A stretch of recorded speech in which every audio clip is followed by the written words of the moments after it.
Mic check, mic check. What's going on? Welcome back to another Hip-Hop Snapshot.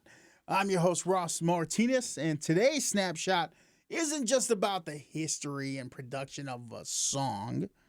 It's about a sound that rattled the airwaves and shook the system to its very core in many ways. This is going to be a soundtrack of resistance. It's a bullhorn in the face of oppression. So grab that milk crate, take a seat. This episode, we're going to fight the powers that be. So let's talk hip-hop history.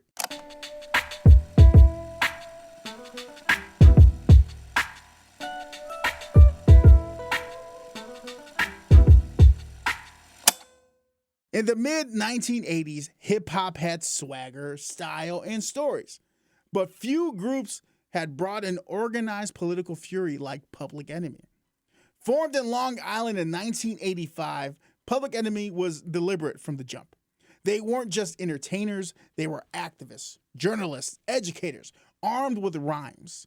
Chuck D wasn't trying to be your favorite rapper. He was trying to make you uncomfortable enough to wake up and ask questions. Flavor Flav, the court jester with a clock and a conscience. You have Professor Griff, Terminator X, and S1Ws, the uniformed stone-faced men behind the message. And then you have Bomb Squad, the production team that turned chaos into composition.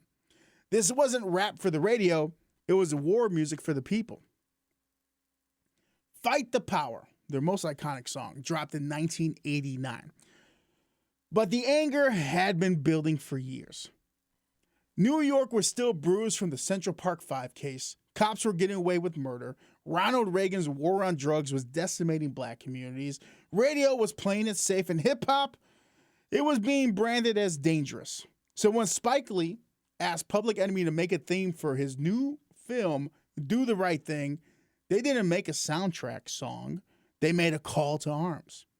Built off James Brown's loops, stacked with sirens, speeches, and static, the song was pure adrenaline. And Chuck D's voice didn't rap, it boomed. Elvis was a hero the most, but he never meant shit to me. Woo-hoo! That one line alone triggered national outrage. Radio stations pulled it. Politicians protested them. Some cities tried to ban Public Enemy altogether from having shows. Chuck D, when asked, would later say, if the government is mad at you, then you're probably doing something right.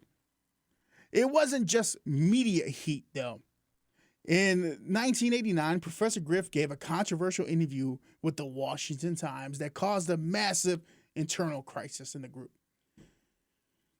His anti-Semitic remarks forced Chuck D to confront the group's future. Griff was outed. Public Enemy's credibility was questioned, and critics circled like vultures, as they always do. But here's the thing. Public Enemy didn't crumble. Not at all. They adapted. Chuck addressed the issue head-on. They re-centered the mission, and from that point forward, Public Enemy became even more intentional with their messaging. Instead of backing down, they doubled down.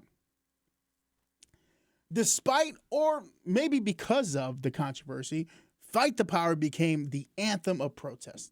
It blared from boom boxes during marches. It played on college campuses. It opened eyes internationally, especially in apartheid-era South Africa, where Public Enemy's music was smuggled into youth movements. Hip-hop was no longer local.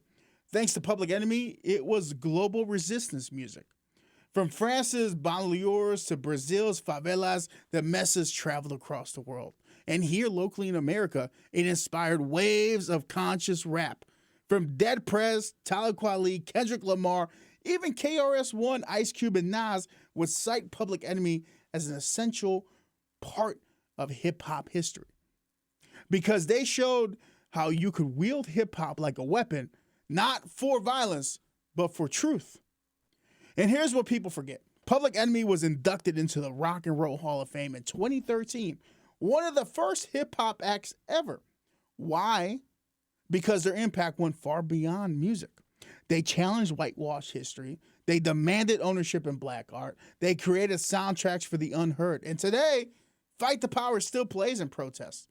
Chuck D still speaks truth to power, and their work is still studied in universities and echoed in beats of new generations and new artists. Look, hip-hop has many sounds, but Public Enemy gave it a purpose. They weren't chasing charts, They were chasing change. With that said, it's been another episode of Hip-Hop Snapshots. I'm your host, Ross Martinez. As you go out, dig in some crates, have an open mind, and do your best to be a great representative of hip-hop. I'm out. Peace.